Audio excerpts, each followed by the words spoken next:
Carl and Brendan here from Brrraaains A Head-Banging Life, gbhblofficial.com for sure. And it is post Bloodstock 2024, sitting here but looking ahead to 1 year later, as you will know, at the festival. At the festival on the Friday following Clutch, they announced a whole host of bands, including the headliners of the main stage and headliners of the Sophie Lancaster stage and a few other bands as well. I didn't actually see the announcement, but thanks to Brendan's GoPro, I have now seen the announcement in a video. So, well, nice job for recording that. Oh, actually, you know what? Tell a lie. I think Rose had it in her hand because it's a little bit lower. Then I was like, that doesn't seem right for height for Brendan, unless he was doing that by his waist. No, I wrote recorded it. Yeah, but it's cool. We got all the bands.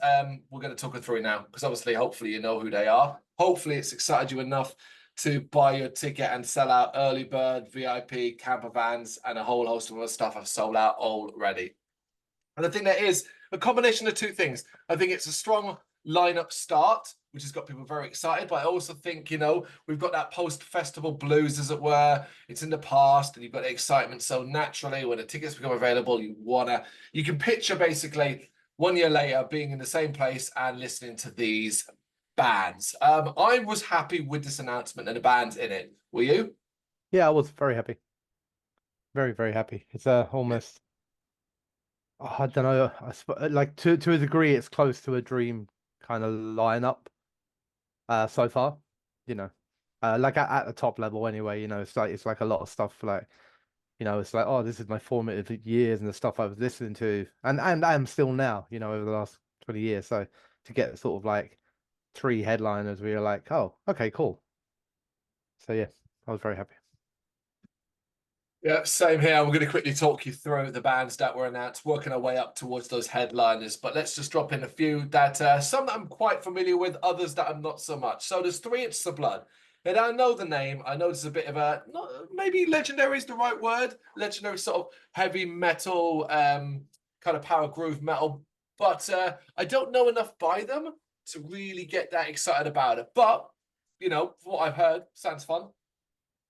Yeah, I mean, I'm very similar. I don't know an awful lot. Oh, I don't know. I probably it's the whole thing, and it play a few hits to me. I might be like, oh, I do know this, Yeah. you know. But from the name alone, other than knowing, like recognizing the name, knowing they've been around a long time, and also believing I've never seen it before. So you know that's cool. But I've also seen a lot of people are very, really, really, really happy that they're there. So that's also cool. It did get a good reaction. You're absolutely right. Mm. Breed 77 also got a solid reaction. I'm a fan to a degree. I'm not a huge fan, obviously. Been around a while. I think like in a festival environment, this is a good booking for me because I don't know if I'd want to see a full Breed 77 set, like an hour and a half at a venue, but a 30, 40, 45-minute Breed 77 show, I'm down for that. Yeah, I mean, yeah, I don't know. Yeah, it'd probably be good in the festival environment. I'm not particularly, I wouldn't really class myself as a fan at all, generally, to be honest with you. Okay. But festival environment, there's a lot of stuff that I don't like that I do like outdoors in the summer when I've got beers. So, Yeah. you know, Yes, indeed. Oh, these are right. I should say actually, these are all the special guests on the Sophie Lancaster stage. That'll be inside the tent for both Breed 77 and 3 Inches of Blood, and all for metal, which apparently is a Norse-inspired band. I don't know anything. I don't know them. That's an actual thing. I do not know who this band is. uh, I know a little bit, but like only, I mean, they're only, unless I'm mistaken, I think they're quite a recent band. That's the thing. They're relatively new. Uh, Okay. there was. I'm trying to think what it was. It might be a single or it might be an EP or an album or something like that, but it was something that was reviewed in the last year or two on the site that I listened to. And I do quite like it. You know, it's heavy metal. It's just heavy metal, but yeah, with the whole sort of Norse Viking kind of mythology stuff going on, you know, people painted up with war paint and furs and all that sort of stuff. I'm on a off flight. Right. I thought, is that a super group? Do you know if it's potentially a super group? I don't know if it is. So that's the No, thing. Like, I don't it know. almost reads it all for metal. Kind of sounds like a super group, but I'm just I, not sure. I might be getting them mixed up with somebody else, but I thought at one point, or maybe I'm getting mixed up with somebody else, that the guy who played the violin or the fiddle for Tourist was in this band, or maybe, but I Oh, might be getting mixed up. I do remember seeing it be announced like a couple of months back that he had. Oh, you know what? It doesn't matter. I No. guess we'll find out literally. We have a whole year to find out a lot more about this bloody band. Okay. Jumping around to bands that are appearing on the Ronnie James Dio stage, main stage over the weekend. We have the metalcore band August Burns Red. I've seen them loads. More than happy to see them again, and I've never seen them at a festival, let alone Bloodstock. So really happy to see August Burns Red there. Great band. Yeah, I'm okay with it. I mean, I'm assuming they're not going to play the Christmas stuff, what with it being in August, so that's a bit of a shame. But I'll make do. Yep, you'll make do. Lord of the Lost. I know they're on a bit of an up. Don't know a lot by them. I know they did pretty well at Download this year. I know it's kind of like rock music. Don't know enough about them to offer too much of an opinion.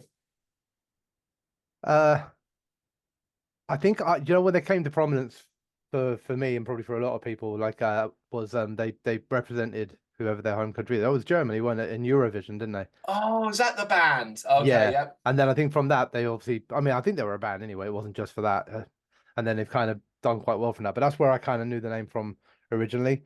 It's kind of catchy, like rock stuff. It's yeah, I mean it's German rock, a little bit of industrial here and there, you know, but catchy kind of songs and that. It could be fun to watch. Well, if it did the Eurovision, there's got to be some level of catchiness to it. That's intrigued me. Now you say that, I don't know again if I'm getting confused with a different band, but is the singer or the vocalist currently going through chemotherapy, cancer treatment? I think that happened. I think that's something that's happening this year or happened this year or happening at the moment. It sort of rings a bell. I don't know, but Right. if that is the case, I hope obviously he's doing well then, to be announced. So that's great to hear. Uh, oh, I can't say this one. Can you say this one? I mean, I can try, Furschwanz? but I'll probably get it wrong. I would imagine it's like Pure Schwanz or something like that. But I don't I know. I'll like have yours to. better. I'm assuming they're German. Sounds like a very German name. Yeah, I don't know really anything by it, but it got a big response in that video. Yeah, it did actually so much so that even on posts that I was looking at on just over the last few days on Facebook, you know, uh, on the forums and stuff like that around it all, like they come up with a lot of people's like out of the things that were announced, this is the thing they're like most happy about, which is really made me look into them a bit more. So while I haven't gone as far as actually listening to anything yet. I was looking up a bit about them earlier on, and Mhm. you know, I know I'm gonna enjoy it because it's just stuff we enjoy. You know, it's folk slash power metal. There's 8 or 9 members in the band. There's two of the members are listed just as performers, while there's Okay. flute players, violin. Like, do you know what I mean? Like, it sounds like that. I don't know, like your tourist ash, maybe or maybe corporate client, like something along those lines. It sounds like it could be good fun, and because they're on the main stage as well, like I think it'll be better because I have a feeling that like that could be the sort of thing that's like absolutely packs out the tent, and then you can't get in there and it's not comfortable. Yeah, So, like Corpacani this year, but yes. uh-huh. Yep, Cool. I mean, everything you just said there, right up my street. Could be a lot of fun. Great to see a bit of power metal on the festival lineup. yep. Okay, I think we're both in the same boat here. Fucking A, it's the Black Dahlia murder. Up there is one of the best of this announcements of like without excluding the headliners that I just went, yes, that is a must see for next year. Yeah, love them. Yeah, I was absolutely delighted for it as well. Yeah, 100%. One of the top, probably in my top 4 of the bands announced. So, Hell yeah. We continue though as well with Kubla Khan. Say that one fast. Yeah, this again got a really strong response. This could be killer shit. Looking forward to this. yeah, I like them as a band. You know, it's yeah, we're beat down hardcore. You know, there's always a point in me that goes, oh, whatever. But you know, I do like them as a band, so it's cool. Nope, fair enough. And then we hit the what I'd say is probably the oddity of this announcement. Mainly if we're talking in regards to the fact that they stand out amongst the lineup that was announced already, but obviously stand out in Bloodstock in general. And I would argue the way Bloodstock has advertised this band is dangerously close to untrue.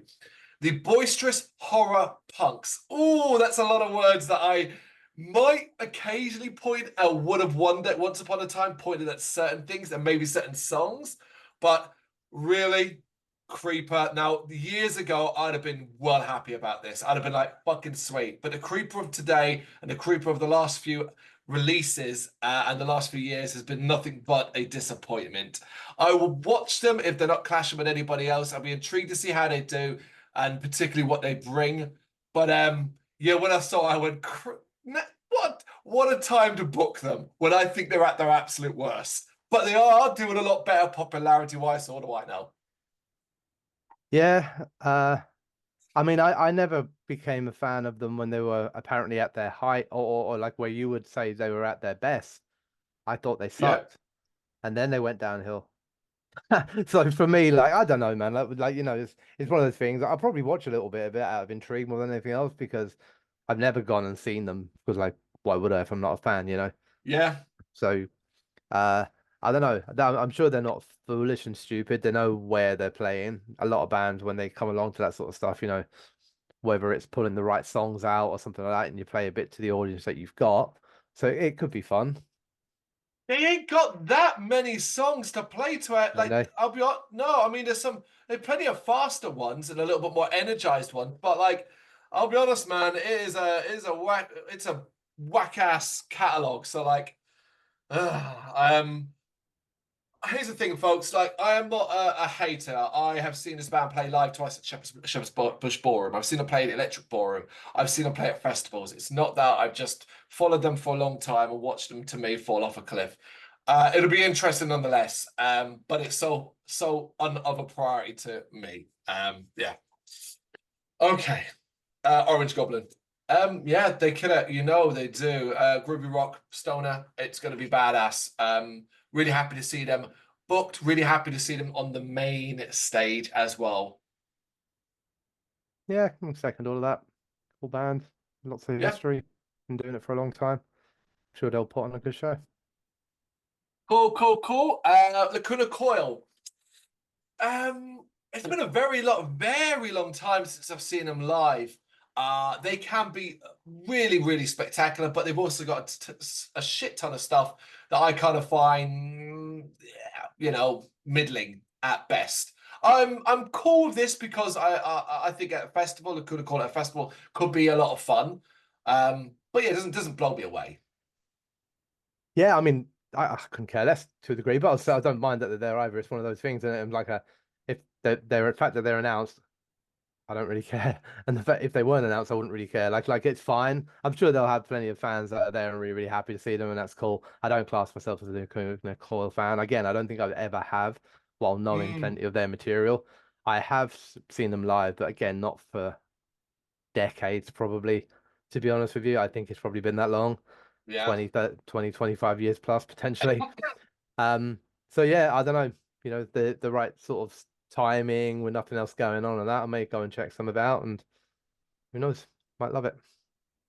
Fair enough. Do you remember the days when we used to be like, oh my God, it's so rare to see Emperor. How Mm. exciting. This Yeah. will be the fourth time I've seen Emperor in probably the last 7 to 8 years.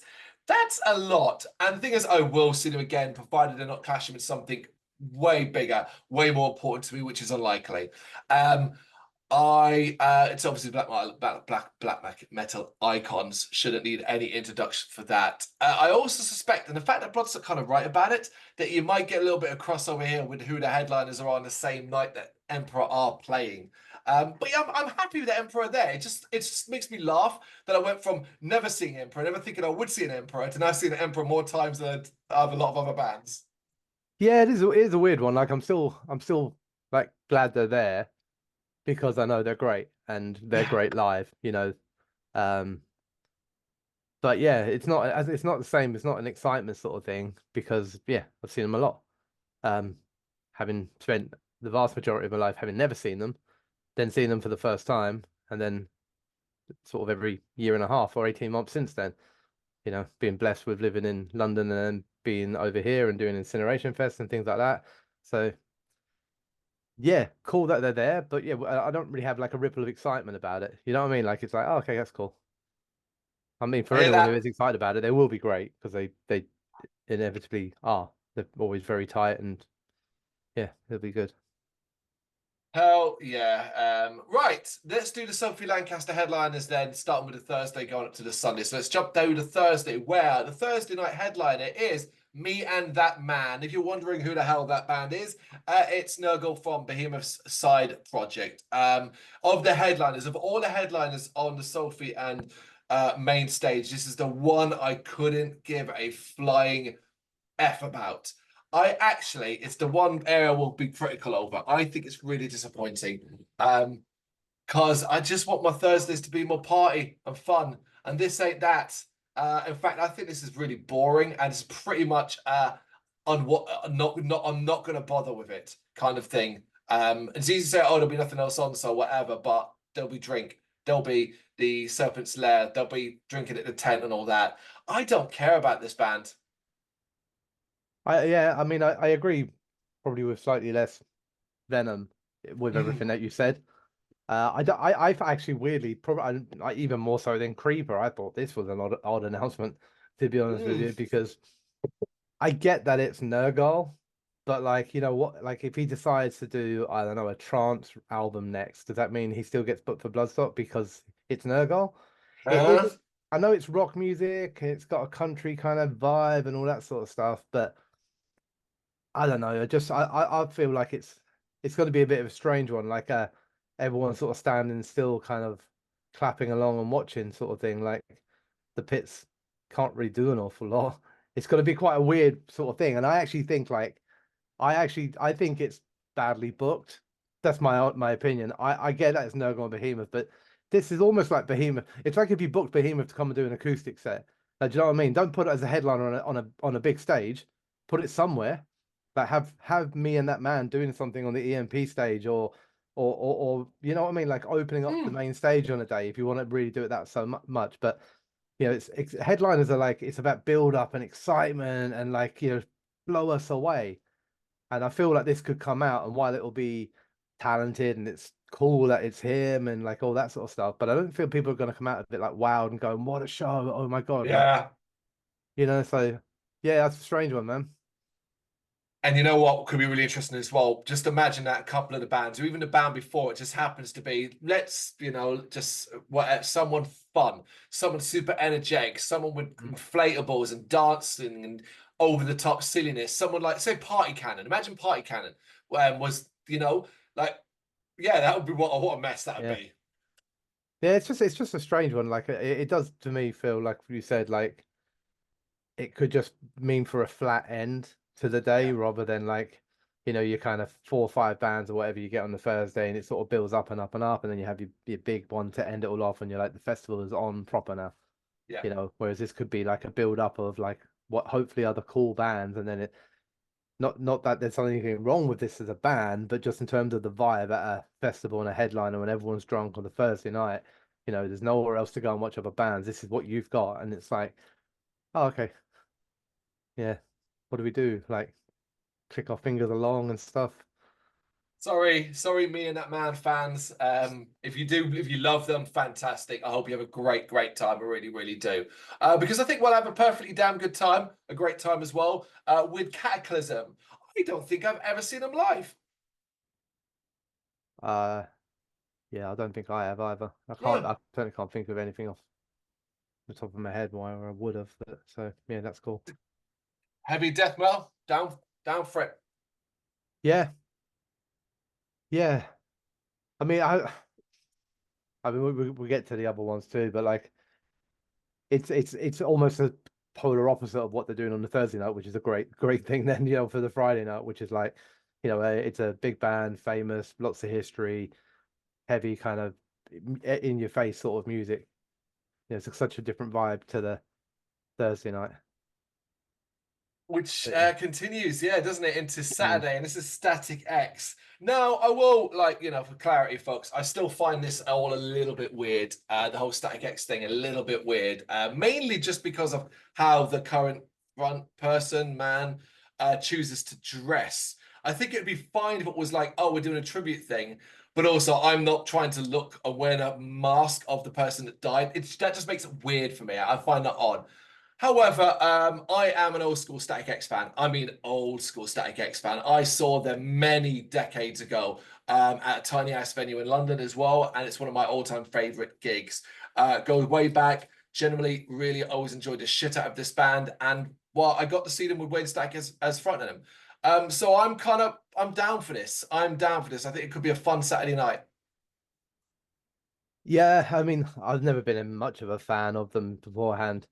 I don't find, yeah, I think the only thing that of all the stuff you're saying about it being weird, and the only thing I find weird is the mask thing. I think the Yeah. rest of it's like is fine, whatever. Um, you know, I've never been a massive fan of them, but then I've also never seen them. And I can imagine it being a very good show and very fun. So I'm also interested in it. I'm just Mm. also very aware, and it's kind of what I was thinking about with Cataclysm as well. There's a part of me that feels that Static X and maybe even Cataclysm, but definitely Static X are too big for headlining the Sophie tent, and the chances of getting on in there are going to be slim unless you fight your way through to get to the other side early and resign yourself to the fact that you can't leave if you hate it. I agree with everything you're saying now. I think it's actually going to be worse for the third band, or we're about to come to more than any of the others. But I don't want to get too much into that because we have other videos, including one called The Good, Bad, and the Ugly. And this thing with the Sophie Lancaster stage might come up in that. So go check that out to see what's brought up there. But for now, the band, I think, generally, if you think you're going to get in there to see, you best get there freaking early because they are too big for this stage. They're a main stage band. There's an argument to even say they're almost up at headliner level in some people's eyes. Not necessarily mine, but I'd certainly say they could be up high on a bill. It is Obituary headlining the Sunday night. The last band that will play Bloodstock. That's the other thing as well. It's nothing like there's normally nothing else going on anywhere else, but this is it. Sunday night, last band of the entire festival. It is going to be fucking rammed. Obituary. I'd like to say I hope to see them. But I just don't necessarily think I will be able to. Yeah, I mean, obviously, I'm over the moon with the announcement because they're fucking awesome. Mm. So from that perspective, great announcement. Again, obviously agree with you in terms of size and getting in there. Going to be a tough one. But it's a hell of a booking, isn't it? Because, I mean, ultimately, the three bands that they're going to cover now on the main stage have all well and truly earned their place as main stage headliners. All have played Bloodstock before, all have played at different times. We start with the Friday night headliner is Trivium. I was there the last time Trivium headlined, where they got blown off the stage by a brilliant Sabaton performance as special guests. Trivium came out, did a fantastic job. But man, oh man, did people disappear during that show. I thought it was great, great fun. Since then, I've grown to enjoy Trivium even more and appreciate what they do. I am really looking forward to this. I'm really happy with Trivium as a headliner. Yep, I am too. I've always liked Trivium. I've never had a problem with them, even though I can happily recognize that they've had, like any band that's been around a long time, ups and downs in terms of the quality of their music. What I love about Trivium the most is that as much as I liked their early stuff and they had their blip was kind of in the middle, uh, but then they matured and the music over the last 10, 12 years, in my opinion, is the best of their career. Yeah, agreed. And I think that's fantastic. So I think they deserve it. And I can't wait to see it. I'm excited. There it is. All right, Saturday night headliner. Thank God. Oh, I'm so pleased with a Saturday night headliner. It's a band we love. It's a band you love. It's a band who's played Bloodstock before, but just before my time. Just before my time. So I've never seen them. In fact, I've never seen them at any festival, I believe. Am I right? Oh, maybe Sonosphere. There might have been a Sonosphere. The year they argued with Limp Bizkit about Mm. positions on a headline on the line. I think that was when I saw right, but I've never seen Machine Head headline. It's that. It's Machine Head. Yeah, look, I'm very pleased about this. I've seen this band countless times, and by the time this comes around, presumably nothing happens in between. But time just comes around. It'll have been a little while since I've seen them live. So I'm really but also really excited to see a Machine Head festival set. Like, what does that look like, right? Yeah, absolutely. I mean, obviously, it goes without saying, I'm over the moon, Yeah. delighted. Saturday night, one of my favorite bands of all time. I've seen countless times, but also never seen obviously headline a festival. Um, Plus, not just like I think it helps for our group as well because arguably everyone in our group has the same feelings about them. Yeah. You know, so you've got a group of people all together seeing the band that they all adore, headlining the festival, expecting them to put on a bit of a show. I'm not talking like fucking theatrics and stuff like that, but heavy music, sing Fire. along, crowd interaction, fire, confetti, sparks, like, you know, constant shouts of circle pit from Rob Yeah. over and over and over again to the point where we go, Rob, stop, sing the fucking Yes, song, man. retired. You know, it's going to be. I'm sure. I'm certain it's going to be fantastic. There it is. But then we aren't quite done because the third headliner of the weekend and the last headliner of that year in the main stage is Gojira. Obviously riding a high of an incredible showcase at the Olympics. This band have got an incredibly long history with. In fact, I'd argue and say from both our perspectives that we've kind of watched this band grow up to become the giant it is. I watched seen Gojira play Bloodstock when they were a headliner. I've seen them play Bloodstock when they've been a headliner, and now I get to see them do it again. I expect it to be spectacular. Yeah. I mean, they're just they're an amazing band, and I don't think they. I certainly have never seen them put on a bad show. I think they will bring. I don't know. Like, it's hard to know. I mean, they're closing out the main stage. You know what I mean? They're gonna bring it. They're gonna bring all of their hits. Like they'll be similar to Machine Head in a way. We're expecting fire and confetti and like a lot of stuff. They'll sound amazing because they always fucking do. Yeah. You know. Yeah. A I think they'll be. It's really weird this year because like the three headliners are like three of my favorite bands of all time. Mm. That's the thing. So I'm like, I went to say, oh, they'll probably be the best band of the weekend. But as I went to say that, then I thought, oh no, but Machine Head. And I was like, oh, in tribute. I was like, oh fuck it. I just won't say that bit. Well, I also in a bit of a bind now because I'm like, okay, I was about to ask you, all right, well, of this announcement, the top three bands you're most pleased about. Okay, let's do that. That does not include the three main stage headliners. So the three from the rest, basically. Okay. Yeah, because otherwise they just say the three main headliners. Exactly. Okay, Black Dahlia Murder. Mm. Um, yeah, okay, it's probably predictable, right? Black Dahlia Murder, Emperor Obituary. Nice. Okay. Double up Black Dahlia Murder. I will throw in August Burns Red, and I will also throw in Kubla Khan. So yes, plenty going on. I'm really excited. A really strong announcement at start, with enough variety and mix of different genres and styles to get a wildly different reactions. Of course, everyone. That's the thing about a festival. I've seen people say this was an awful. I've said this is an awful lineup already, and I'm like, wait, what? But then I have to step back and be like, oh yeah, of course. Just because I think it's great, it's because you think it's great, and someone else thinks it's great. It's someone's worst nightmare. Someone's dream lineup is someone's nightmare lineup. So I completely understand actually how like someone might look at those three headliners and be like, oh, well, that freaking sucks. I'd struggle to understand justification for all three because a good example was this year. United had no interest in Opeth, mild interest in Architects, and more interest in Monomath, and the festival's still incredible. It's not about them, but I think overall the balance of announcement was really well done, except for Creeper and Me and That Man. That was weird. Okay, anything else to add?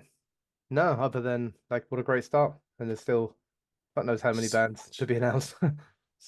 So many more bands to be announced, and of course, although we're way too early for this, do not forget as well, folks, way into the depths of 2025. New blood, melted to the masses, and once again, year by year, it proves to be exceptional. I'm sure get even more exceptional bands playing the festival that next year. But for now, this is us discussing the first announcement. What do you reckon? You kind of agree with us on some of our maybe more controversial points? You know what to do. Let us know in the comments.